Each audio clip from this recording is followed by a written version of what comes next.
Ada seorang TikToker PN yang ulung di dalam TikTok ni lah. Dulu pernah mencabar saya. Dia kata dia nak cabar saya debat. 8 kali aku cabar kau. Kenapa kau tak berani sahut perdebatan tersebut? Sahut cabaran debat. Saya kata, saya tak tahu pun pasal debat. Kan? Kat mana kau sebut? Dalam live aku lah. Aku tak masuk live kau. Jadi macam mana aku nak tahu? Nak sebutkanlah live sendiri. So tak apalah. Saya pun masuklah dalam live. Masa tu live Yani lah. Yani. Bila saya masuk live Yani, dia pun masuk. Okay, kita mula debat lah. Saya kata, jom kita debate. So, dia kata, I have your video accusing. I have your video. Saya kata, saya ada video kamu menuduh duit 4 bilion masuk dalam akaun Bersatu. Saya kata, are you sure saya kata 4 bilion masuk dalam akaun Bersatu? Tak, saya tanya. Kamu clear, jelas menuduh saya menuduh. Kamu menuduh saya mengatakan bahawa ada 4 bilion masuk dalam akaun Bersatu. Are you sure? Tak adalah. There. Saya tak pernah kata 4 bilion masuk dalam akaun Bersatu. Tetapi ada skandal melibatkan 4 bilion. Ada beza, tuan-tuan. Ada beza. Saya tak pernah kata 4 bilion tu masuk dalam akaun Bersatu. Tetapi ada skandal melibatkan 4 bilion. Dan skandal itu tak semesti kena masuk dalam akaun. Kita dahulu Sarawak Report pernah kata lebih 90 juta melibatkan pemimpin PAS. Kalau kita baca, dia artikel dia panjang tapi dia sebut sependek je. Melibatkan pemimpin PAS. Dia tak pernah kata akaun duit 90 juta itu masuk dalam akaun PAS. Tak pernah. Sebab bila saya borak dengan Claire, dia kata apa? Ada di antara duit itu melalui cash transaction. Dia withdraw, dia bagi cash. Ada melalui akaun-akaun peribadi, tetapi itu dalam jumlah yang tak banyak. Kebanyakannya adalah cash transaction. Dan dia ada bukti kalau sekiranya Hadi meneruskan saman di London pada waktu itu, dia nak bawa bukti CCTV, dia nak bawa bukti resit-resit. Tapi sebab Hadi tarik balik, so dia tak jadi bawa bukti. Kenapa dia tarik balik? Itu kena tanya Haji Hadi lah. Hadi kena bayar dia 1.4 million. Poinnya dekat sini, skandal itu tak semestinya kena melalui akaun. Ada juga skandal berkemungkinan tak melalui akaun pun. Cash transaction. Dia tahu, saya tahu, ramai orang tahu. It's an open secret. Kalau tuan-tuan berminat macam mana skandal tu berlaku, tuan-tuan tengok cerita Shivaji the Boss. Cerita Tamil ni, dia banyak yang melibatkan skandal-skandal keuangan. Tapi salah satu yang saya suka adalah Shivaji the Boss. Rajanikan tu kan. Tengok cerita tu. Walaupun cerita tu lawak-lawak sikit, tapi itulah kaedahnya. Macam mana duit disimpan dalam buang-buang rumah, dekat dinding, diletak dalam guni dan sebagainya. Dia tak semestinya melalui transaction account. Walaupun ada melalui transaction account. Contohnya kes Najib Tun Razak. Kes Rosmah. Rosmah terbaik. Transaction itu bukan melalui account. Dia cash. Dibawa melalui tunai. Dan saya juga ada cerita bagaimana seorang kontraktor ni, dia rasuah seorang pemimpin 35 juta cash. Dia yang rasuah pemimpin. Dia cerita kat saya. Cuma saya tak boleh nak kata apalah. Dia cerita. Bohong dia, bohong saya lah. Projek tu bernilai 350 juta. Pemimpin tu minta upfront 10%. So saya tanya dia, mana kamu dapat duit cash tu? Macam-macam lah Is. Pinjam sana, pinjam sini, gadai itu, gadai ini. Semata-mata nak dapat projek tu. Dapat tak projek tu? Dapat. Memang dapat. Tapi aku kena bayar 35 juta upfront. Cash. Again, faham maksud saya? Bukan dia orang tak tahu, tuan-tuan. Dia orang tahu. Tapi sebab dia nak cari alasan. Alright? So, kita dengar statement seterusnya.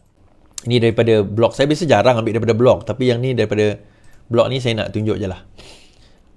Projek Jana Wibawa rundingan terus heret bekas KSU, KKR. Kementerian Kerja Raya 114 juta, Tuan Ibrahim Mangkubumi 578 juta, kini Naza Group.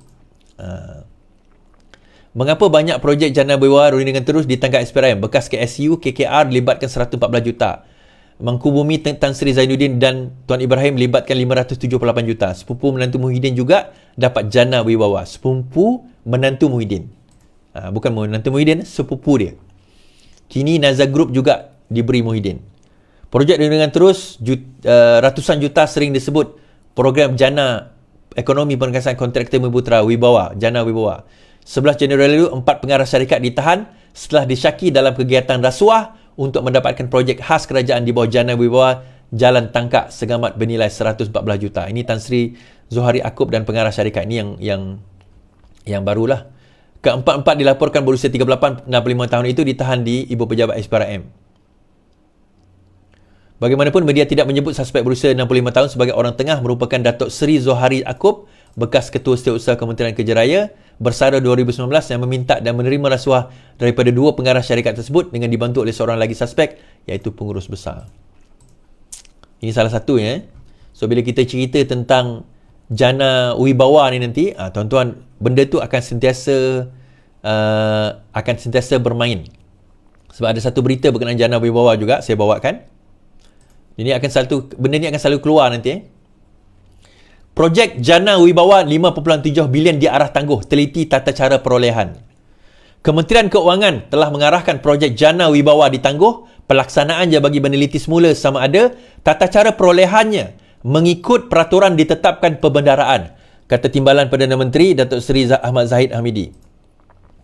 Ahmad Zahid yang juga Menteri Kemajuan Desa dan Wilayah berkata penangguhan projek membabitkan nilai 5.7 bilion itu kerana terdapat unsur kaedah perolehan dibuat secara tender terpilih atau rundingan terus. Projek itu telah diberikan surat setuju terima SST. Dasar Perdana Menteri Datuk Seri Anwar selaku Menteri Keuangan ialah melihat semula sama ada tata cara perolehan dan tata kelola semua perbelanjaan yang dikeluarkan mengikut peraturan yang telah ditetapkan. Ahmad Zahid berkata kementeriannya mengambil ketetapan agar tata cara perolehan diikuti sepenuhnya, termasuk membuka tender-tender supaya projek itu dilaksanakan selepas projek tender disempurnakan. Sementara itu beliau berkata, ini tak ada apa.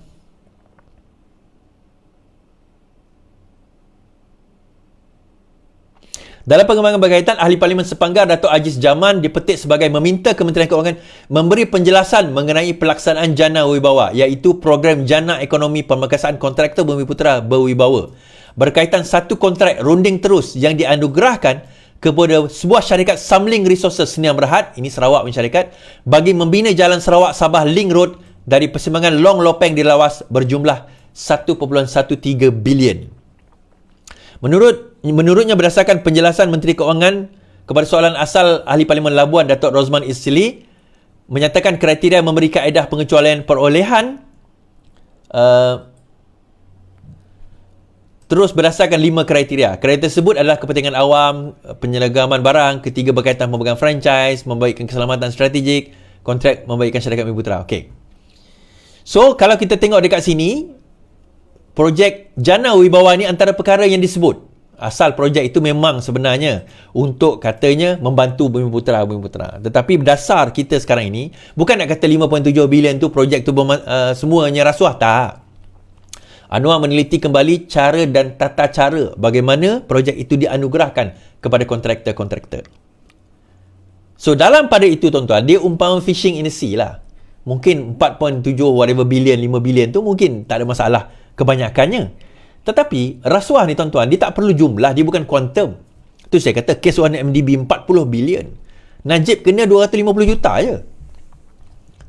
Kan? Suku bilion je, 250 juta je. Tetapi bagaimana?